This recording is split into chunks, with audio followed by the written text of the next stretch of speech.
sommes en train de faire une prière qui ne plaît pas à l'ennemi du tout.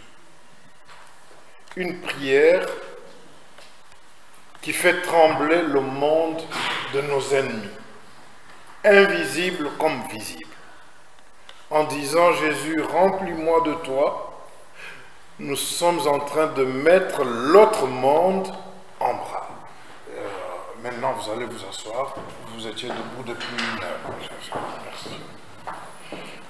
Pourquoi est-ce que c'est si important et pourquoi c'est si grave pour nos ennemis, pour le monde invisible, que nous disions « Jésus, remplis-moi de toi ». Je réponds à cette question. La prédication sera courte.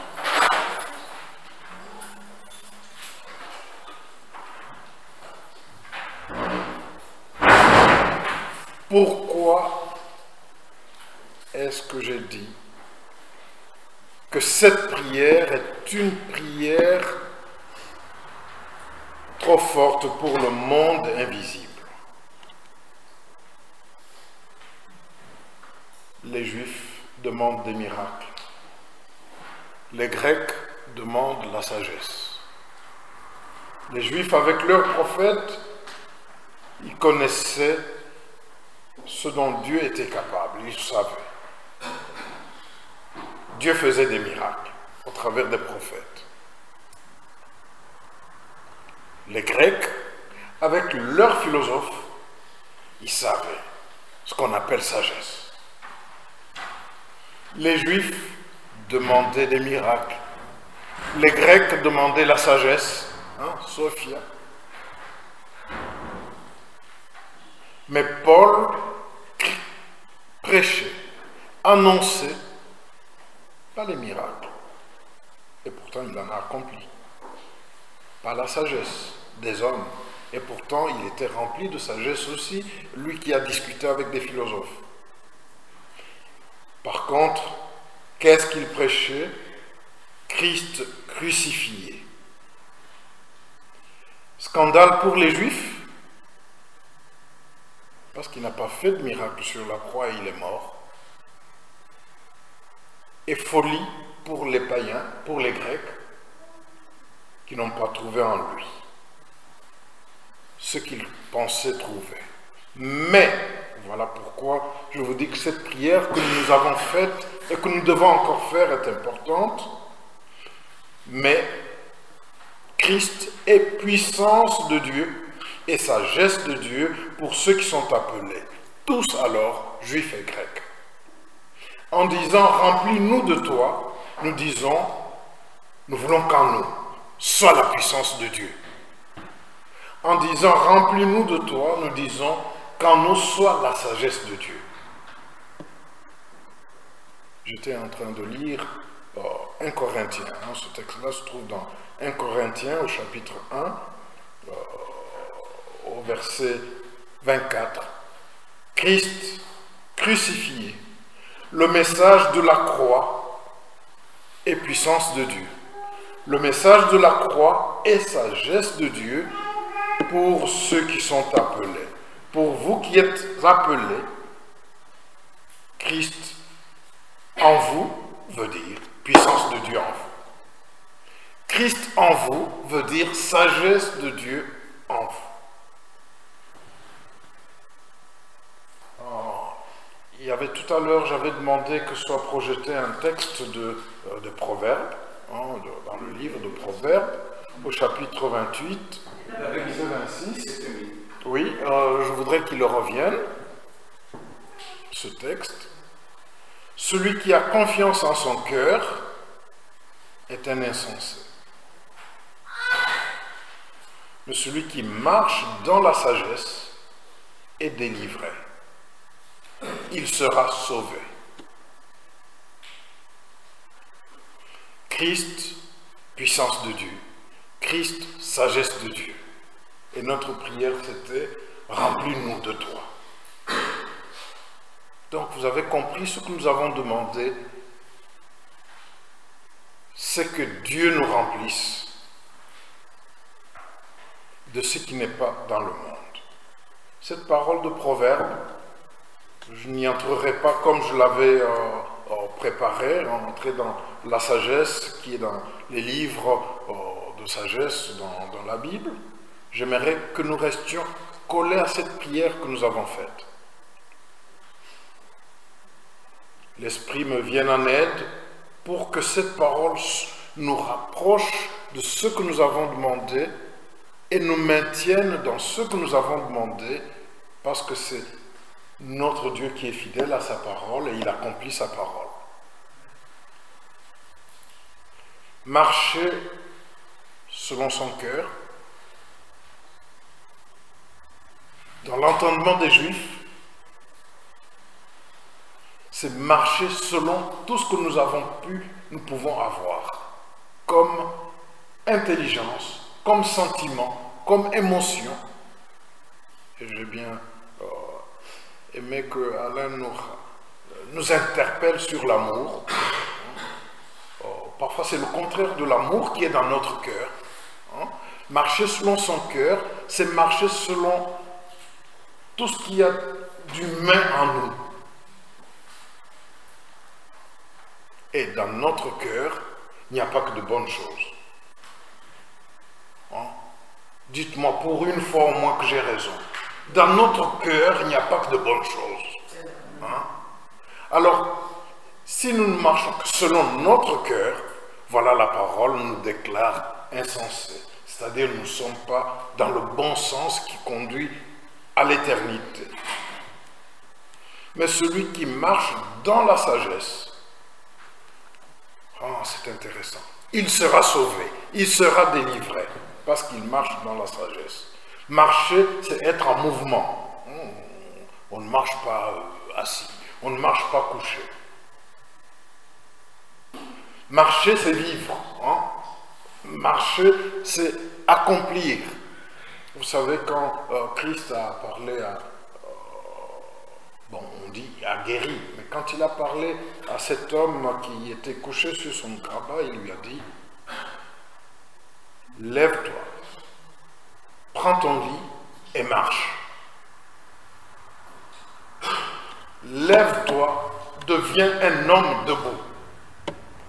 Lève-toi, prends tes responsabilités, porte ce fardeau, ce grabat, ce lit sur lequel tu étais couché. Eh bien maintenant c'est toi qui le portes. C'est une parole qui ne dit pas que Christ a dit aller au ciel. Non. Il n'a dit d'ailleurs qu'à une seule personne. Ce soir tu seras avec moi au paradis. Une seule personne. Et c'était quelle personne? Vous savez. Mais à tous les autres, notamment à celui qui était sur le grabat, notamment à bien d'autres qui étaient paralysés, il a dit, lève-toi, prends ton lit et marche.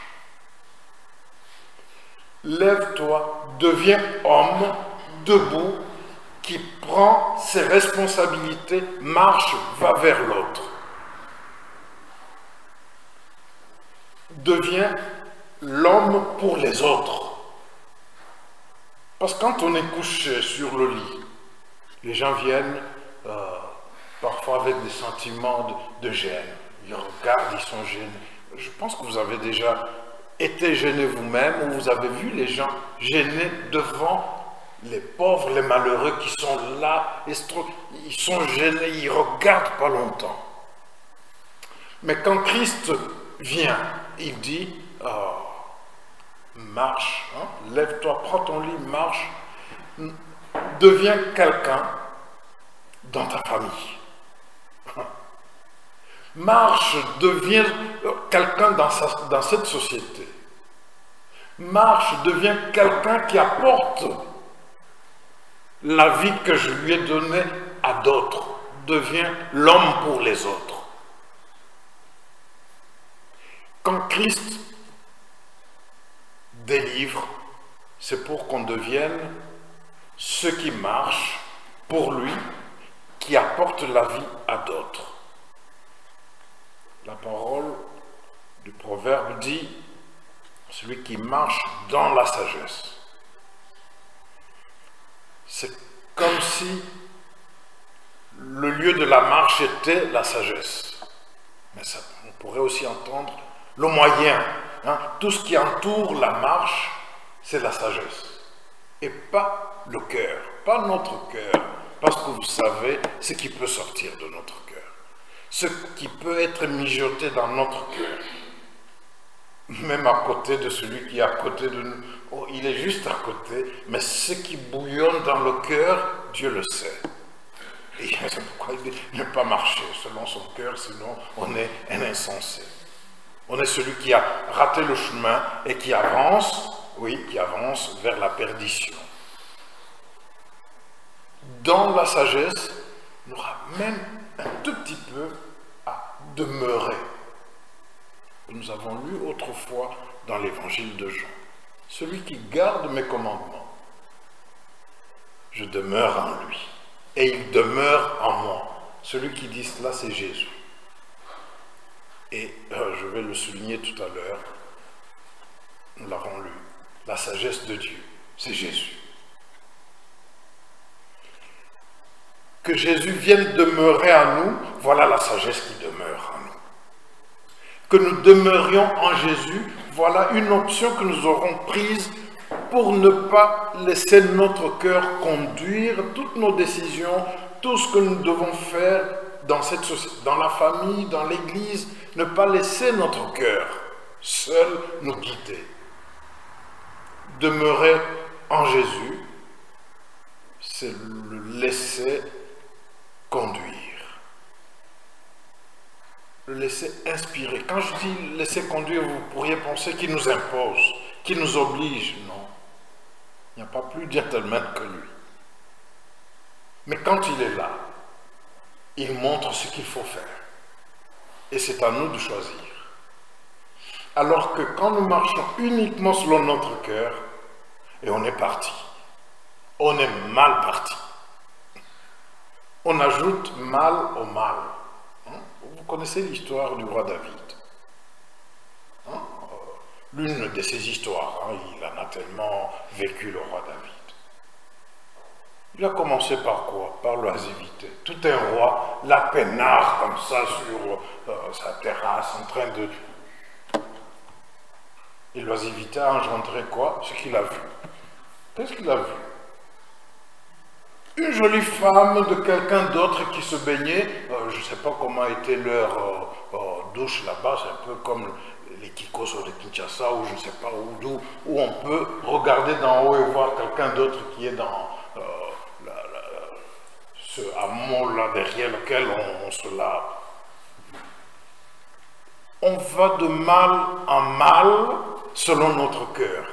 Il est allé plus loin. Il n'a pas seulement vu pour détourner les yeux. C'est pas là que j'aurais dû regarder. Non, il a regardé encore. Et puis il a regardé encore.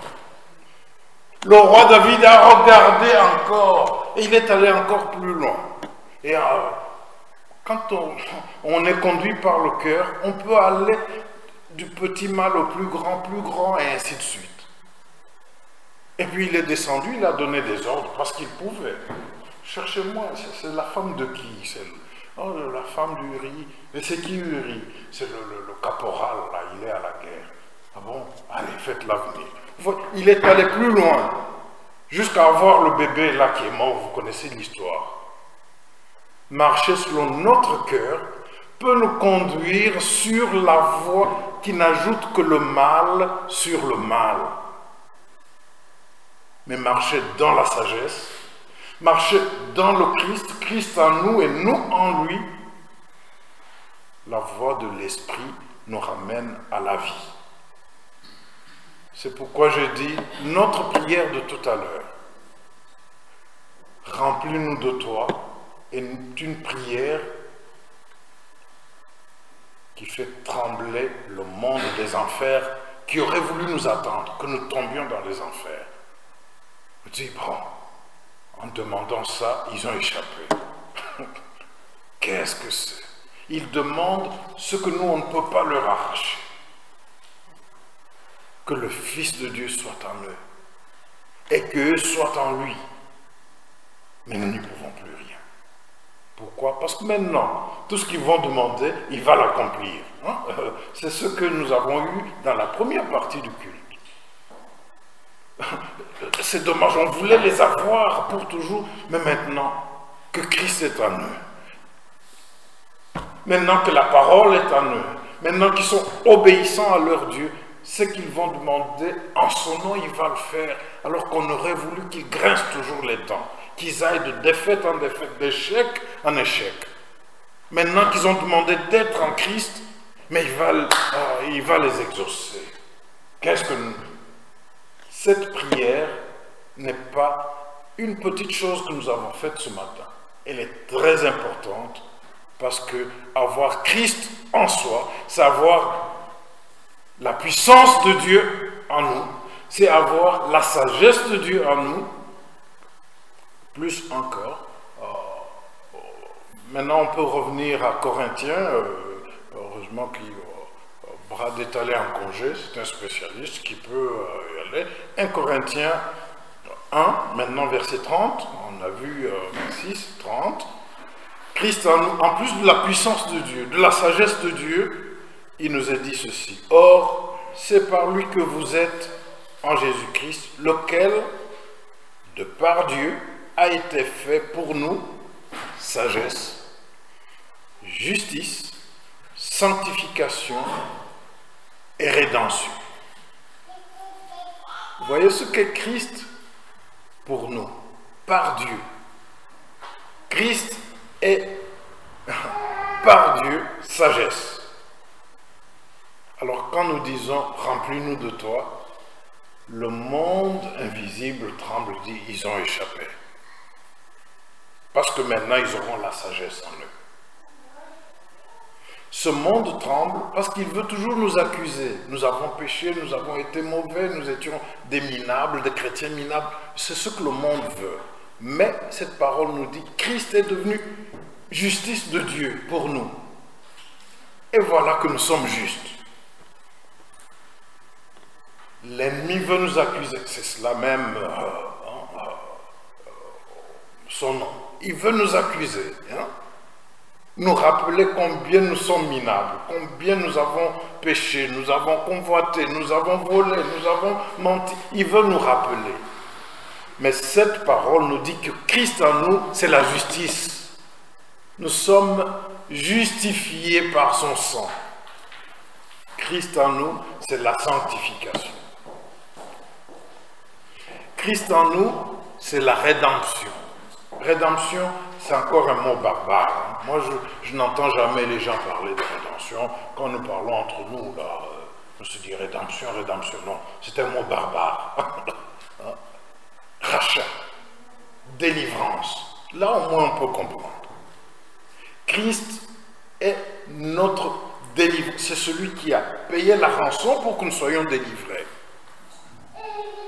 Donc, Christ en nous, ça c'est bien, elle répète ma prédication, ça c'est bien ça. Elle va répéter à sa maman et son frère après. Christ, sagesse, justice, sanctification, nous sommes mis à part. Hein? Et quand nous disons remplis-nous de toi, c'est remplis-nous de ce qui nous met à part. Et personne n'y touche. C'est une prière de combat, une prière de délivrance plus importante que les séances de délivrance que vous pouvez imaginer. Parce que là, c'est vous-même qui vous y engagez. Vous ne demandez pas que quelqu'un vienne vous imposer les mains pour la délivrance. Mais en disant, remplis-moi de toi, vous dites, remplis-moi de tous les effets de ce que tu as fait sur tous les bénéfices de ton sacrifice sur la croix, pour que je sois racheté, que je sois libéré. J'ai souvent pris cette illustration. Merci. Là, c'est comme pour me dire de continuer trop longtemps. Hein. Le verre est tellement grand.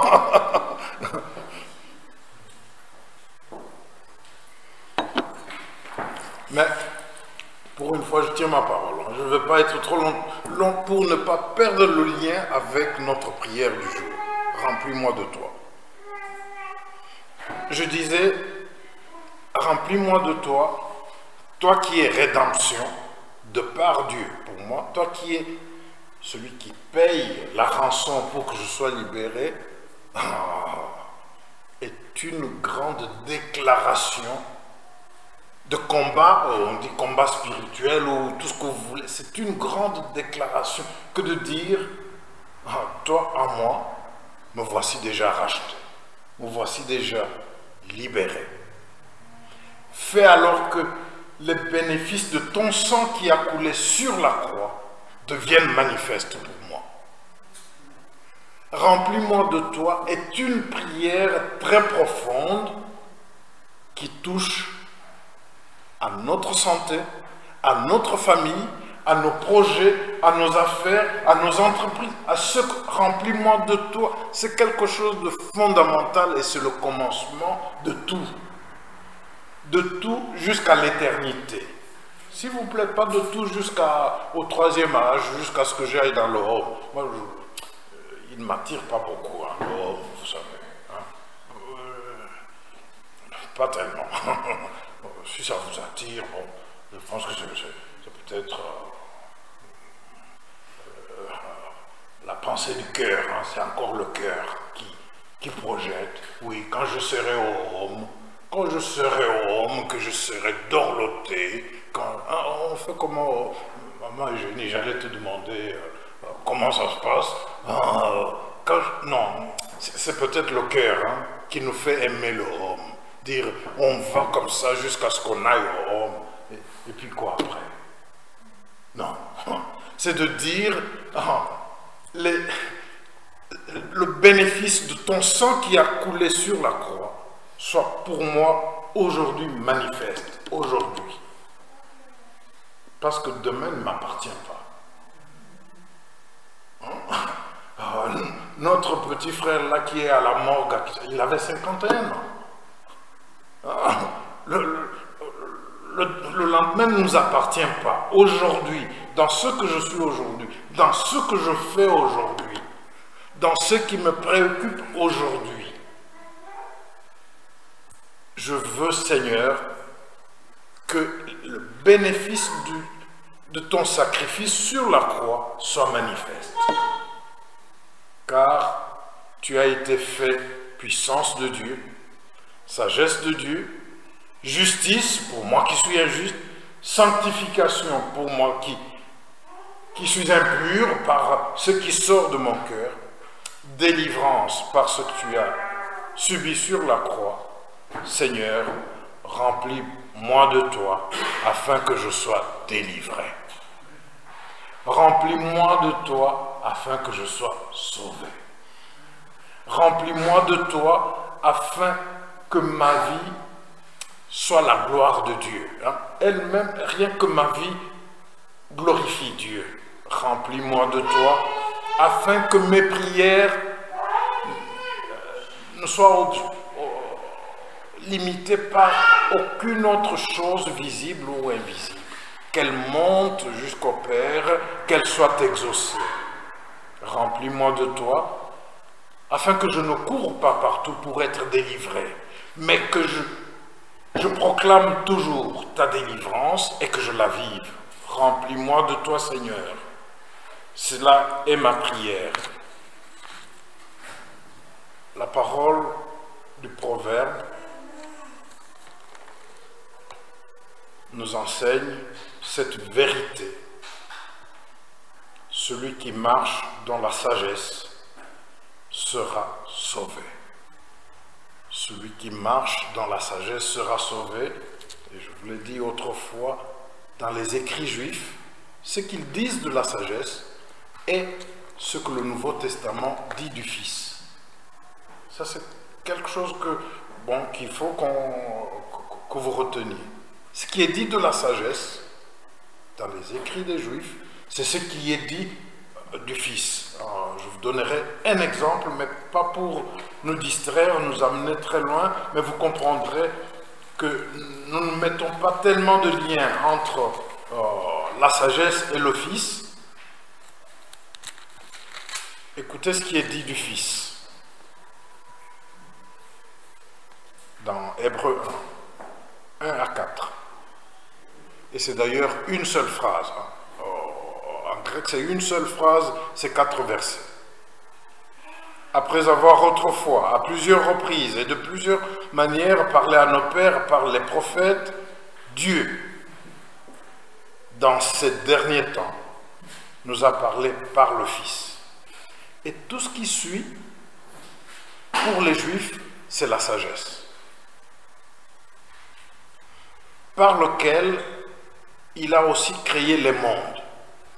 C'est le Fils, ici pour nous, mais dans les écrits juifs, c'est la sagesse. Remplis-nous de la sagesse, c'est remplis-nous de toi. Nous voulons marcher dans la sagesse, nous disons, une autre façon, nous voulons marcher en toi, le Christ.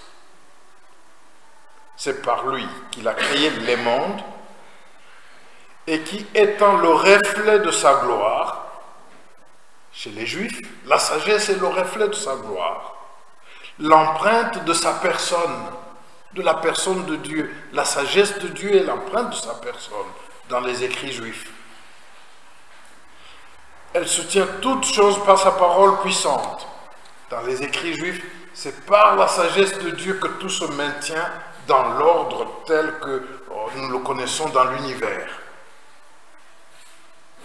C'est par elle qu'il a fait la purification des péchés. Et il s'agit du Fils, et le Fils est à la droite de la majesté divine. Le Fils est en position de pouvoir. Remplis-nous de toi est une prière qui doit être réellement notre prière. Si quelqu'un ne l'a pas faite et qu'il a peut-être chanté tout simplement de ses lèvres, il est temps qu'il fasse de cette prière sa prière. Ô Fils de Dieu, remplis-moi de toi. Ainsi, je suis délivré. Remplis-moi de toi, ainsi j'ai la sagesse en moi, pas celle de mon cœur, de mon intelligence. Remplis-moi de toi, j'ai la justice devant Dieu. Quand le malin me dit, tu es un pauvre chrétien, tu vois encore ce que tu as fait, je lui dis, j'ai la justice de Dieu en moi. Le Fils de Dieu a versé son sang pour moi. Remplis-moi de toi, mets-moi à part. Que la sanctification que toi tu es devienne ma part aussi, de celui qui est mis à part pour l'éternité. Jésus, ô Jésus, remplis-nous de toi. Qu'ainsi, mon amour ne soit pas amour avec hypocrisie, mais l'amour sincère, l'amour sans hypocrisie. Qu'il soit vrai, qu'il soit sincère. Parce que comme Alain le rappelait, le texte que nous avons lu dimanche dernier était un défi pour moi, pour nous tous.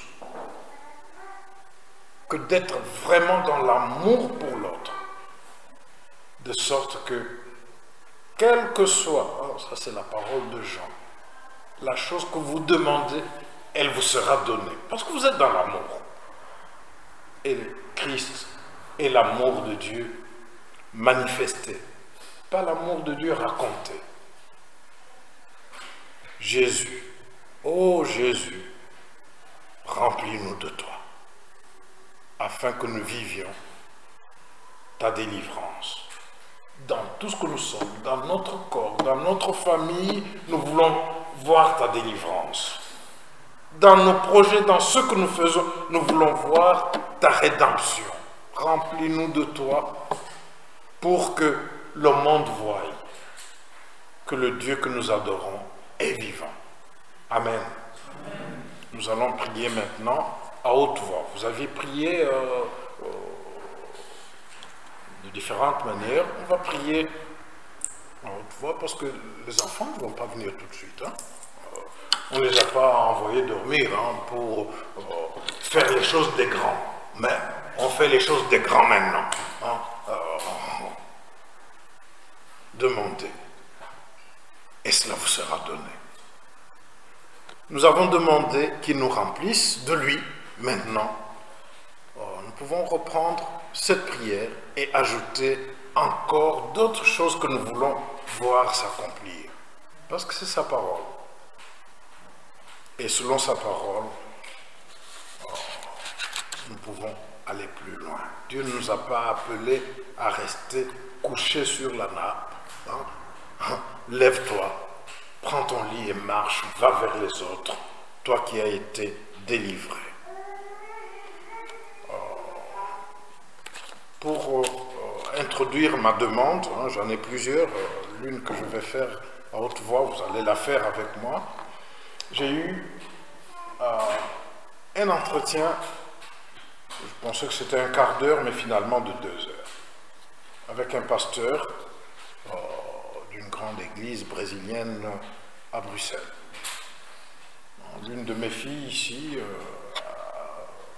dont le mari était à l'église l'autre fois avec les enfants, qui est brésilienne, m'a dit mais appelle pasteur Ricardo, ils ont des gens qui peuvent t'aider pour certains travaux. Bon, Dieu, appelle-le, moi je ne le connais pas. Il l'a appelé et on a pris rendez-vous. Jeudi, avant mes cours, on se voit à un quart d'heure. Avec mes yeux, j'étais impressionné par ce qu'ils avaient. Mais en écoutant notre histoire à nous, en voyant les plans de notre sanctuaire, en voyant ce qui nous attend, hein, ne serait-ce que placer une porte ici, et la porte est là, nous ne pouvons pas. En voyant tout ça, il a dit, mais vous êtes plus bénis que nous. Je dis, vous avez tout ce luxe, ces fauteuils, ces instruments de musique, et vous avez 2 cultes, et après chaque culte, vous mangez ensemble, et vous... Comment vous pouvez dire que nous sommes plus bêtes? Il dit, mais pasteur, vous ne réalisez pas. Nous sommes locataires. Nous payons 4 000 € par mois. Et vous, Dieu vous a fait grâce. Vous êtes quelques dizaines et puis il vous a fait grâce. Vous me dites que vous n'êtes même pas plus de 120 le dimanche. Je dis non, on n'a pas encore atteint 120. Je dis, nous, quand on est moins nombreux, c'est 120. Mais vous êtes vraiment bénis. Je dis, il se pourrait que quelques membres de notre communauté soient un peu comme moi, ne voient pas ce que Dieu a fait pour nous. Il a fait pour nous des grandes choses. Nous ne payons pas 4 000 € par mois à un propriétaire et puis... bon, on a été, pour nous qui sommes vieux, hein, on a été d'abord locataires avant de devenir propriétaires. Hein, pour nous qui sommes vieux, hein, les autres sont encore... ils savent, hein. Et quand on est locataire, ça ne revient jamais. Hein, hein, ça part et puis à la fin du bail, on part, on laisse le bien. Hein. Et c'est ce qu'ils font.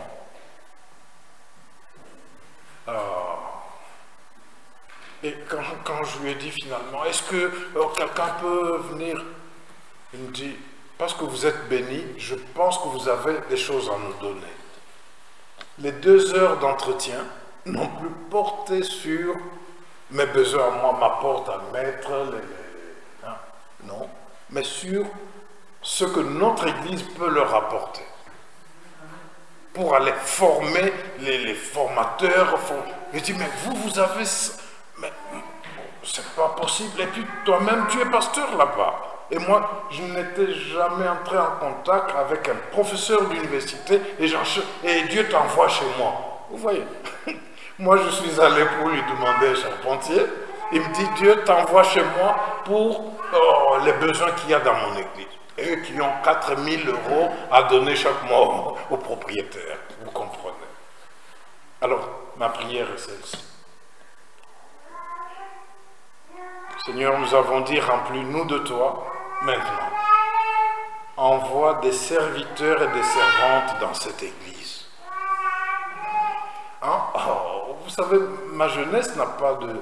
notre jeunesse n'a pas de responsable. Et nous avons une jeunesse qui doit être entourée aujourd'hui, pas demain quand ils seront engagés dans d'autres choses de la vie. Seigneur, envoie des serviteurs et des servantes, car ta moisson est grande. La moisson du Seigneur est grande dans cette région où il nous a placés. Demandons que le Seigneur suscite parmi des serviteurs et des servantes, qu'il envoie des serviteurs et des servantes pour la gloire de son nom. J'ai donné ce témoignage pour que nous ouvrions les yeux sur ce que Dieu a fait pour nous, pour chacun de nous, pour nos familles. Ne regardons pas ailleurs d'abord, eux ils ont pu, eux ils... Non, le Seigneur a fait pour nous des grandes choses. Chacun de nous, nous pouvons témoigner que le Seigneur a été fidèle. Il nous a préservés, nous pouvons le témoigner. Parce qu'il a fait pour nous des grandes choses. Élevons son nom et demandons-lui encore. En commençant par dire, remplis-moi de toi. Mais maintenant, nous ne pouvons pas dire, envoie des serviteurs s'ils ne sont pas remplis de lui. Ils viendront ici et nous serons jaloux. Ils viendront ici et nous allons nous disputer. Or, si nous sommes remplis de lui, on les accueille dans l'amour, et ceux qui montent, ceux qui ont des charismes parmi nous, on les encourage dans l'amour à se développer et travailler pour le Seigneur dans l'Église. Pas dire, mais lui qui était gamin à l'école du dimanche, il a aussi quelque chose à me dire. Non. Remplis-moi de toi, c'est être préparé à ce qui est un véritable réveil dans l'Église. Remplis-moi de toi, c'est dire maintenant ma maison, ma famille, mes affaires, mes projets, mes activités. Seigneur, tu t'en occupes. Parce que toi qui me remplis, tu t'occupes de ce qui me préoccupe. Peut-être en voyant que vous avez quelque chose déjà reçu du Seigneur, vos yeux peuvent s'ouvrir sur la demande à lui faire. Parce que pour moi, les yeux se sont encore plus ouverts quand ce pasteur m'a dit qu'on était plus bénis que eux qui sont si nombreux et qui ont même des gens très qualifiés dans plusieurs domaines de la vie et même dans le ministère, en particulier en ce qui concerne la musique, les instruments et remplis-nous de toi. Il faut lire cette parole, cette promesse de la prière. Quoi que ce soit que nous demandions, nous le recevons de lui parce que nous gardons ses commandements et que nous faisons ce qui lui est agréable. Remplis-moi de toi, c'est cela. Alors, quelle que soit la chose que nous demandons, nous la recevons parce que nous la demandons ensemble. Peut-être encore remplis-moi de toi et l'un ou l'autre pourrait prier à haute voix. Moi, j'ai déjà fait ma prière à haute voix en vous racontant ce que je vous ai raconté.